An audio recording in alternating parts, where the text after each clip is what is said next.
Nosotros vamos a defender la perspectiva rusa en el conflicto militar entre la Federación Rusa y Ucraniana, conflicto que continúa en la actualidad después de casi 8 meses. Esta se originó debido al rígido periodo de la crisis ruso-ucraniana de 2021-2022, en donde Rusia exige que Ucrania modifique su constitución para otorgarle un estatuto autónomo a la región del Donbass. Pero Kiev, que es la capital de Ucrania, se opone a este requerimiento con el argumento de que esto provocaría una división dentro del país, debido a la postura de Ucrania. Rusia, como respuesta, incrementa su actividad militar en la frontera con Ucrania, movilizando grandes grupos de soldados, tanques y una parte importante de su arsenal bélico.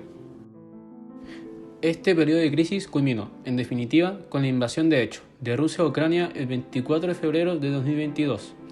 Hay que considerar, sin embargo, que el enfrentamiento entre ambas naciones ha estado en curso desde el año 2014, el cual ha pasado por varias fases como la adhesión de Crimea a Rusia y la guerra del Donbass, que comenzó ese mismo año y sigue en curso. Asimismo, las manifestaciones de Kiev en 2013 marcaron un inicio en el conflicto ucraniano debido a la suspensión de la firma del acuerdo de asociación entre Ucrania y la Unión Europea.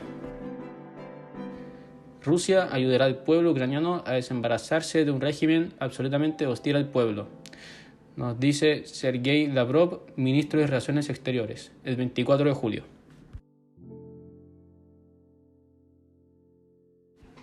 El Donbass es una región en el este de Ucrania, en la cual gran parte de sus habitantes son prorrusos. Es por ello que Rusia utiliza esta situación como su argumento principal para justificar la invasión del territorio ucraniano. Es así como le manifiestan a todo el mundo que solo los mueve el objetivo de defender la región para salvar a sus habitantes de supuestos grupos nazistas. Esta fue la excusa ideal por parte de los rusos para iniciar la actual guerra.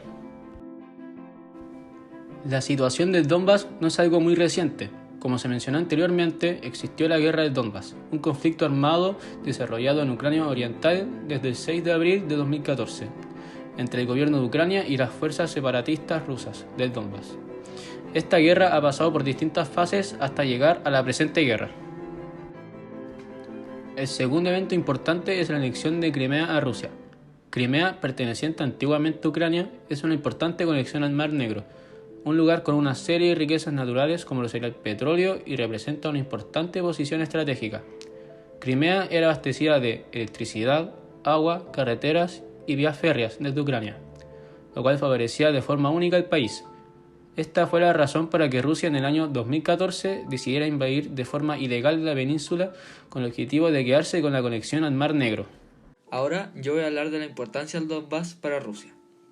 El Donbass presentaba una gran importancia para Ucrania hasta 2014, ya que luego del conflicto entre Ucrania y Rusia, su importancia ha disminuido, ya que las minas han sido abandonadas o no están en muy buenas condiciones. Esta presenta principalmente una importancia económica, porque Rusia busca que Ucrania dependa únicamente de ellos económica y culturalmente.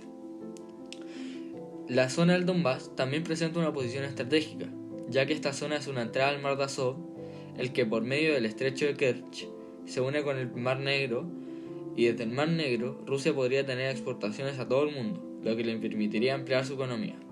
Rusia también ve a Ucrania como seguridad, ya que para Rusia la OTAN es como un contrincante, porque según ellos la OTAN defiende los intereses estadounidenses.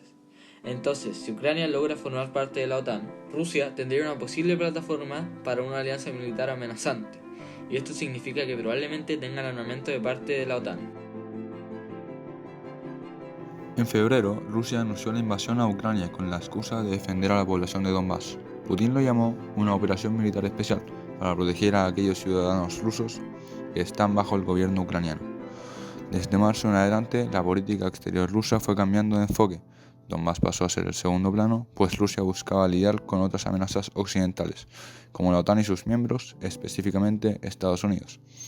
En agosto, los objetivos geográficos rusos empezaron a buscar más, pues ahora no era solo Donetsk y Lugansk, sino que también Gerson y Zaporilla.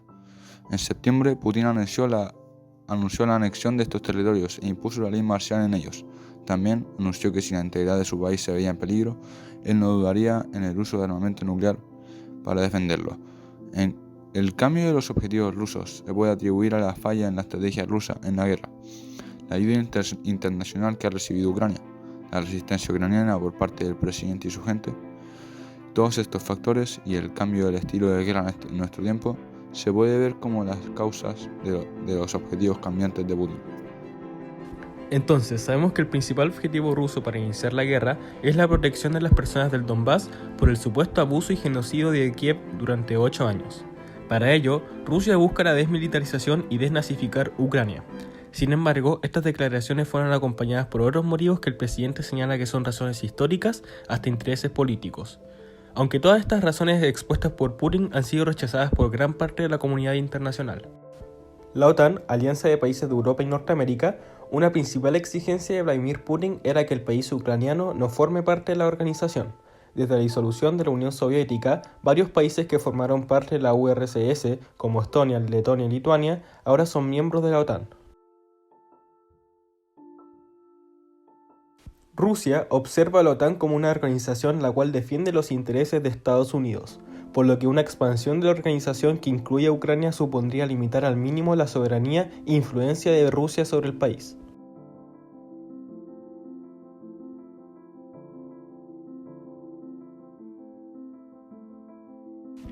Ucrania no siguió las exigencias de Rusia. Como resultado, tenemos la actual guerra que podría llevar a una posible tercera guerra mundial si es que se toman medidas nucleares por parte de la potencia.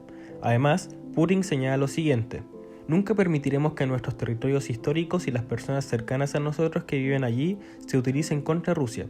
Y a los que emprendan tal intento, quisiera decirles que así destruirán su propio país.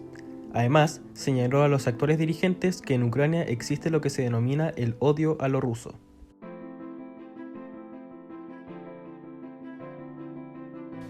Algo a mencionar es que la OTAN, es decir, países de Europa y Estados Unidos, buscan el multilateralismo post-Segunda Guerra Mundial, mientras que Rusia busca el unilateralismo, una postura autoritaria, después de la Guerra Fría. Para finalizar, hace unas semanas, ante las amenazas del territorio ruso, el presidente Vladimir Putin declaró lo siguiente. Хочу напомнить, что наша страна также располагает различными средствами поражения, а по отдельным компонентам и более современными, чем у стран НАТО. И при угрозе территориальной целостности нашей страны для защиты России и нашего народа мы, безусловно, используем все имеющиеся в нашем распоряжении средства. Это не блеф.